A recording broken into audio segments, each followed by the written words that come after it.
Olá, muito boa noite para todo mundo. Trazendo no peito o mais perfeito sentimento de contentamento por poder reviver os momentos de alegria que nós já passamos com a companheirada nesta freguesia, a comitiva festeira do Terra Viva DBO na TV anuncia a sua chegada neste sertão e já começa mais uma função novidadeira com a apresentação da prosa Brideira do Dia. O companheiro boiadeiro que hoje está aerado nesta lida de ganhar a vida com gado deve ter lembrança de que, quando a gente era criança, no tempo das antiqueras, fazendeiro era tudo igual, né? E a nossa atividade era uma coisa só, com tudo acontecendo junto e ao mesmo tempo dentro da mesma propriedade. Depois de tantas voltas que o mundo deu, nos dias atuais a realidade é totalmente diferente, por conta principalmente do uso de tecnologia, que fez uma verdadeira revolução na pecuária brasileira que virou um modelo de modernidade para o mundo inteiro. Mas se o jeito de criar e engordar boi mudou profundamente ao longo destes anos passados, maior ainda foi a mudança do próprio pecuarista, que deixou de ser um generalista para se tornar um especialista em algumas partes bem demarcadas do sistema de produção da nossa boiada.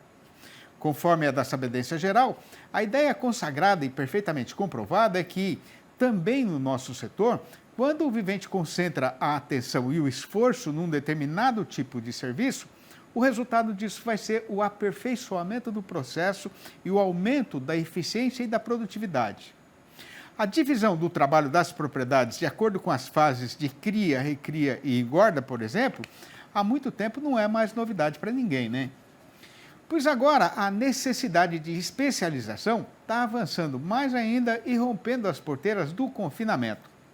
De acordo com o engenheiro agrônomo Alcides Torres, o Scott, da Scott Consultoria, esta foi mais uma das consequências da pandemia, quando a disparada no custo de produção apertou demais a lucratividade do coxo e não deixou nenhuma margem de erro para quem investe na atividade.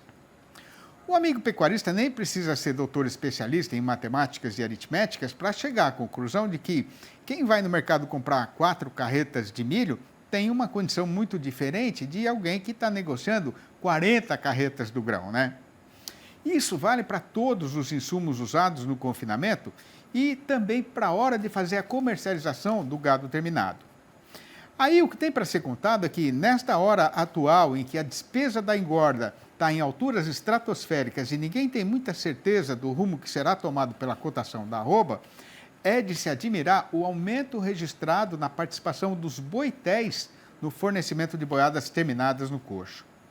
Pois então, sendo bem feito, com gente competente e de honestidade comprovada, este modelo de negócio ainda deve crescer muito dentro do setor confinador daqui para frente, né? Ter fartura de capim na invernada para sustentar a boiada numa hora como esta de agora, de grande secura do tempo praticamente no país inteiro, é o sonho dourado de todo fazendeiro que ganha vida na lida de gado. Para muita gente parece impossível ter pastagem de qualidade durante o período de estiagem, mas não é, conforme vai ser demonstrado na nossa sessão sobre pastagem, com o engenheiro agrônomo Wagner Pires, consultor do portal DBO e nosso colunista aqui no programa. O assunto de hoje é o excelente rendimento do milho para silagem e do capim em área de integração da lavoura com a pecuária. Confira. Olá, amigos. Wagner Pires, de olho no campo. E eu estou numa área de integração lavoura-pecuária.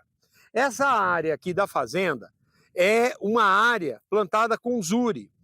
Todos os anos a fazenda destina essa área para reforma, planta o milho, produz silagem e volta o capim. Esse ano a fazenda optou em plantar o zuri, um pânico muito bom e bastante produtivo, mas também é exigente em fertilidade. Tirou uma boa produção de silagem graças à adubação que foi feita. Foi feita calagem, foi feito nitrogênio, foi feito fósforo, foi feito potássio, ciclo completo. Adubou direitinho e plantou o capim. Veio a ensiladeira, colheu o silo tem um custo e sobrou dessa produção da silagem, sobrou fertilidade no solo. Tanto é que a gente vê a qualidade do capim. Um capim bom, um capim macio, bem verde, com alto teor de proteína. Nós já estamos sem chuva aqui nessa fazenda desde maio. E olha a qualidade da pastagem, como ela está reagindo. Por quê? Porque tem fertilidade no solo, tem raiz. Está faltando água? Tá, mas está faltando raiz. E por que falta raiz? Porque falta fertilidade no solo. A integração lavoura-pecuária é um caminho racional para você melhorar a fertilidade, tirar o custo do investimento do fertilizante com a produção de silagem ou de grão e ficar a fertilidade no solo para você ter um bom resultado. Eu estou numa área de braquiária onde aqui todos os anos a fazenda Igarapé faz a integração lavoura-pecuária. Planta o milho para silagem, depois do milho colhe o capim e vem o capim, tá? Esse ano não foi diferente. O milho que tinha aqui, ele foi colhido para silagem e depois veio o capim. Segundo o que o Dr. Livre fala para gente, e vocês vão ouvir dele, é que essa área está com gado direto. Aqui o pasto ele está cortado, mas ele não está sentido. Ele está numa cor, num teor de proteína extremamente importante. O intervalo não vai demorar mais do que o tempo que o cuitelinho gasta para bater as asinhas 450 vezes. E quem não quiser acreditar, é só contar para comprovar. Ao contrário do que seria normal e esperado, neste agosto que acaba de ser arrematado, o mercado pecuário desobedeceu à determinação do calendário e, para a decepção dos companheiros e companheiras boiadeiros brasileiros, o carretão andou o tempo inteiro largado na descida do estradão. Sem ter visto ainda o fim do padecimento, o que o povo está querendo saber agora é se, com a virada de mês, o pagamento do salário ao trabalhador empregado e o possível fim do estoque de gado terminado na primeira rodada da atual temporada do confinamento, dá para ter esperança de que possa acontecer alguma mudança na situação atual do mercado. Pois então, para ajudar a campear a resposta para esta e outras perguntas, a gente convidou para a nossa entrevista do dia o engenheiro agrônomo Pedro Gonçalves, analista da Scott Consultoria, que está em Bebedouro, aqui no interior paulista, sentado na frente do computador e ajaezado para participar desta nossa função noticiarista. Boa noite, Pedro. Muito obrigado pela sua atenção e gentileza para atender a gente. Seja muito bem-vindo aqui no nosso arranchamento eletrônico e internetico. Muito obrigado, viu, Sidney? É um prazer estar aqui. A Scott Consultoria considera um prazer estar presente sempre aqui com vocês. Viu? O prazer é nosso. Ô Pedro, o pessoal fala que é por causa do mês do cachorro louco, né? Mas por que esse mês de agosto foi tão ruim assim para os companheiros e companheiras boiadeiros do Brasil inteiro, hein? É realmente aquilo que você falou no começo. A gente não esperava, né, que agosto fosse ser dessa forma. Tanto que 2 meses atrás, se a gente fosse ver, as expectativas eram de arroba alta, né? Uma época de entre safra. Só que o que aconteceu? A gente veio os contratos a termo. O pessoal ia recebendo os animais a termo, acabou que a indústria compradora conseguiu alongar essas escalas. E aí, no meio de agosto, veio as férias coletivas, né? Grandes unidades frigoríficas aí anunciaram as férias coletivas, que acabou aumentando, né, a oferta em algumas regiões de grande produção. E isso, esse aumento da oferta, né, acabou ajudando, né, com essas escalas mantendo alongadas. E aí a ponta compradora mais confortável começou a ofertar menos ali pela arroba, e aí a gente viu o que aconteceu em agosto. Pois é. Agora, como é que foi a variação dos preços da arroba em agosto na média das praças que vocês acompanham aí na Scott Consultoria, hein, Pedro?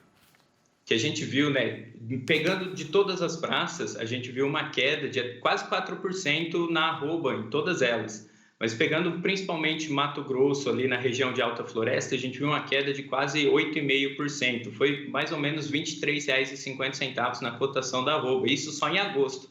E aí, se a gente pega São Paulo, né, a principal praça, referência, a gente viu a arroba saindo, né, de R$ 303,50, que vinha negociada ali, isso para o boi comum, né, o boi do mercado interno. No começo do mês, negociado R$ 303,50 a arroba, hoje já está R$ 283,50, queda de R$ 20 da arroba aí nesse período, né, só nesse mês, essa queda brusca. Bem pesado, né? Agora, Pedro, nestes dias derradeiros do mês, né, pelo menos até ontem, a arroba passou a cair menos, né, numa toada mais amansada e mais vagarosa. O que foi que mudou no mercado? A gente viu, né, a arroba um pouco mais tranquila, caindo mais devagar. E aí, de ontem para hoje, a gente já viu ela dando uma queda brusca, né? São Paulo caiu R$ 5 a arroba, né, de ontem para hoje. Isso antes, né, a coisa mais vagarosa vinha porque a indústria estava mais tranquila, não tinha tanto volume de negócios, escalas mais longas, eles estavam mais esperando ver como que ia ser o mercado. Agora que eles viram esse consumo mais baixo, né, essa coisa que não está tendo esse escoamento de carne que a gente sempre costuma ter, e aí o pessoal começou a ofertar menos e o pessoal do frigorífico veio com essa queda muito brusca de ontem para hoje aí. Como é que está hoje a oferta de gado terminado nas principais regiões de comercialização do Brasil? Então, a gente veio com esse boi a termo, né, que veio preenchendo essas escalas, veio uma oferta muito grande, e aí veio as férias coletivas, que acabou impactando, principalmente as regiões Mato Grosso do Sul, Goiás e São Paulo também, que São Paulo acaba recebendo dessas outras regiões alguns animais, aproveitando o ágio ali nos preços, e essa oferta continua em alta, né? A gente vê bastante animais ofertados, mesmo que o pecuarista está dando uma segurada por causa da queda da arroba, ainda está tendo muitos animais para serem ofertados aí. Até quando que vai o estoque de animais engordados na primeira rodada da atual temporada do confinamento, Pedro? Olha, quando a gente faz o levantamento, né, a gente acaba conversando com alguns agentes chaves, e a gente vê que para esse primeiro giro, ele já está praticamente acabado, né? São muitos poucos animais que faltam aí, muitos poucos no modo de falar, né? Falta muito pouco para terminar toda essa parte do primeiro giro aí e começar de novo aquela situação que era esperada, né? Agosto com poucos animais, daqui para frente ter um pouco menos, mas vamos ver até quando, né? Que as ofertas ainda estão longas, o pessoal sem ter comprado muito com a escala alongada, vamos ver até quando vai durar esses animais sobressaltantes, né? Será que dá para acreditar numa alta, ainda que seja pequena, no valor da arroba antes da chegada ao mercado das boiadas da segunda rodada do coxo? Sidney, essa é uma pergunta que é bastante difícil, né? A gente tem que trabalhar com o positivo, né? Tem que esperar que isso vai acontecer, porque não vai ser sempre que esse cenário vai estar dessa forma, com escalas alongadas. A gente tem uma expectativa de que com a eleição, que vem logo em seguida ali a Copa do Mundo, sempre acontece uma melhora no cenário da arroba do boi gordo. Então, a gente está trabalhando com essa expectativa de que em breve ela vai começar a ganhar corpo de novo, vai começar a subir aí. A gente acredita que antes ainda da chegada do segundo giro, mas os últimos 3 meses ali do ano talvez tenham um impacto bem melhor em relação à cotação do boi gordo. Pois é, isso que eu ia te perguntar agora, né, Pedro? Mudando aí um pouco o rumo da prosa, né? O consumo de carne sempre aumenta na metade derradeira do ano, né? Mas agora está demorando demais para isso começar a acontecer. Por quê, hein, Pedro? Olha, o consumo de carne, ele está nesse cenário que a gente está vendo, está muito impactado por causa das margens do varejo. O pessoal veio aí nesses últimos 2 anos de pandemia, né? A arroba do boi gordo era um pouco mais baixa, e aí quando veio nesses incrementos, nessa diminuição, né? A indústria do varejo quis manter as margens de lucro, né? Então não acabou acompanhando o preço. Quando veio a queda da arroba, não acompanhou a queda ali da margem do varejo, eles mantiveram os preços altos. Em alguns momentos ali, trabalhando em situação de ofertas, né, para tentar dar uma melhorada na saída de carne, mas os preços se mantiveram altos e aí isso impactou demais na questão do consumo. Ô Pedro, falando agora em custo de produção, né? Por que o poder de compra do pecuarista em relação ao milho voltou a cair esses dias? Olha, a gente viu um cenário muito positivo, né, para as exportações do grão, e isso acabou segurando essa queda que vinha do milho. A gente veio de uma segunda safra muito boa de produção de milho, mas as exportações, cenário positivo, tanto que veio com várias incertezas para o lado dos Estados Unidos, isso acabou segurando um pouco o preço dessa commodity, né, dos grãos. Enquanto que o cenário do boi gordo veio de queda atrás de queda e ainda para o mês de agosto a gente viu a queda de R$ 20 de arroba para São Paulo, por exemplo. Então, uma manutenção do preço do milho com uma queda da arroba do boi gordo acabou prejudicando aí o poder de compra do pecuarista, né? Muito bem. Evidentemente que a gente vai continuar acompanhando a evolução dessa situação, né, e do mercado em geral, e a gente conta sempre aí com a ajuda de vocês para entender o rumo que o carretão está tomando na praça, né? Obrigado por mais essa sua participação aqui no programa.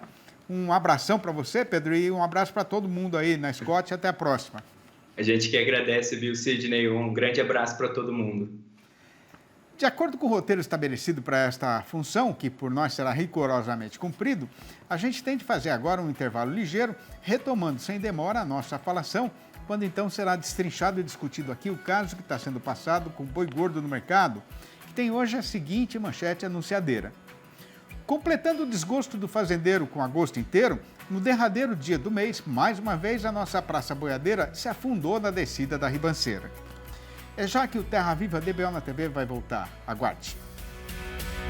Sendo o comércio boiadeiro igual a um tecido muito bem urdido, o companheiro não pode chegar nele desprevenido de informação para não ser iludido por devaneios na hora de avaliar a situação. E com essa prosinha de introdução, o Terra Viva DBO na TV faz agora a apresentação do noticiário e do comentário a respeito do boi gordo e da sua cotação no mercado.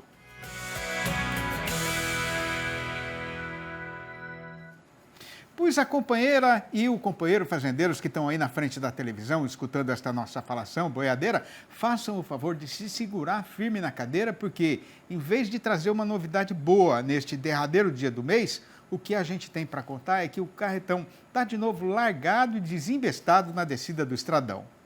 Esta situação atual está sendo provocada por uma grande conjuminação de trapeiras que estão prejudicando o lado do pecuarista na negociação e ajudando o comprador de boiada a aumentar mais ainda a pressão baixista em cima da cotação.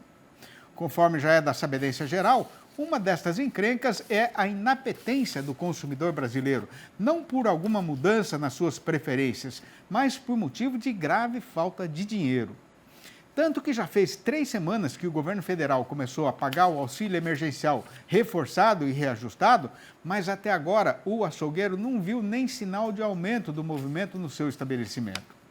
E mesmo estando perto o pagamento do salário ao trabalhador empregado, com a virada do calendário, o mercado de carne sem osso no atacado continua praticamente parado.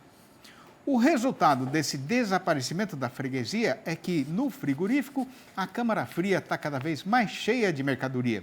E mesmo tendo diminuído uma coisiquinha de nada nos últimos dias, a oferta de gado terminado está sendo suficiente para o abastecimento da linha de produção.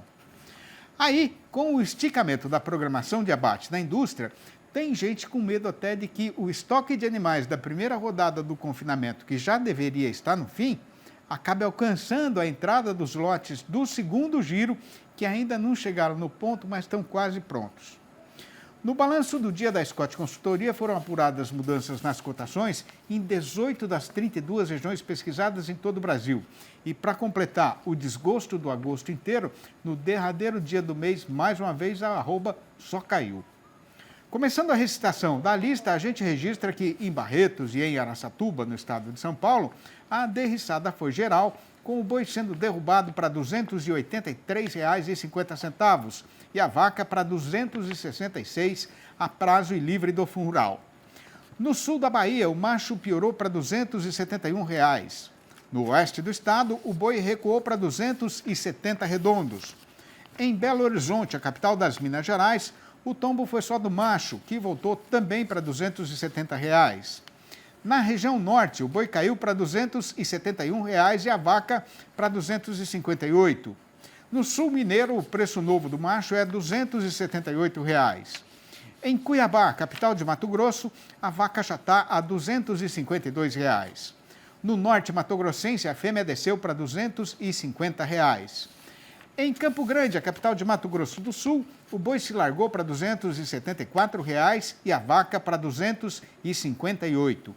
Em Dourados, a cotação do macho não passa de R$ 276. Em Três Lagoas, o frigorífico está oferecendo pelo boi R$ 277. Em Goiânia, capital do Goiás, o fazendeiro está entregando o macho a R$ 273. No sul do estado, o boi não vale mais do que R$ 271 e a vaca do que R$ 258. Em Redenção do Pará, o macho desandou para R$ 261 e a fêmea para R$ 251. Em Marabá, o boi está custando R$ 268. Em Pelotas, no Rio Grande do Sul, o macho encolheu para R$ 10,25 o quilo vivo, ou R$ 307,50 por arroba. A fêmea foi cortada para R$ 9,25 o quilo, ou R$ 277,50 por arroba. E no Oeste Gaúcho, o boi escorregou para R$ 10,45 o quilo, ou R$ 313,50 por arroba. A tia Sinhá Maria queria tanto um jacá de canto, mas por seu desencanto no armazém da freguesia, ninguém nem sabia onde se poderia achar essa mercadoria. Foi bem nessa hora que chegou lá de fora a senhora Dona Alzira, moradora do sítio da Tiquira, mulher de grandes sabedências e conhecedora da vida e da lida do povo caipira das adjacências, e contou que o Zito Ribeiro, balaeiro de competência reconhecida no trecho, poderia dar conta da incumbência de fazer para ela esse tipo de apetrecho. Esta prosinha que eu acabei de recitar é uma das que foram escolhidas para fazer parte do meu livro mais recente, batizado de Versinhos de Caipira Inteirou os Quatro, justamente por ser o quarto que eu escrevi para fazer a louvação da nossa verdadeira cultura sertaneja brasileira, pura, autêntica e sem interferências estrangeiras. Se o companheiro e a companheira boiadeiros ou não também têm esta mesma referência de lida e de vida e quiserem saber como fazer para comprar um exemplar ou a coleção inteira, podem ligar diretamente para o meu telefone particular, que é o 11 98224 1807. 11 98224 1807. Ou mandar um e-mail para sidneymascio@uol.com.br ou ainda achar o meu nome lá no Facebook. E fazendo a cortesia para arrematar a cantoria, a gente já vai se despedindo dos amigos aqui desta freguesia. Mas antes de pegar de novo a estrada, já fica combinada a volta do Terra Viva DBO na TV para amanhã, às 6h30 da manhã e às 7h25 da noite. Um abraço para todo mundo e até lá então.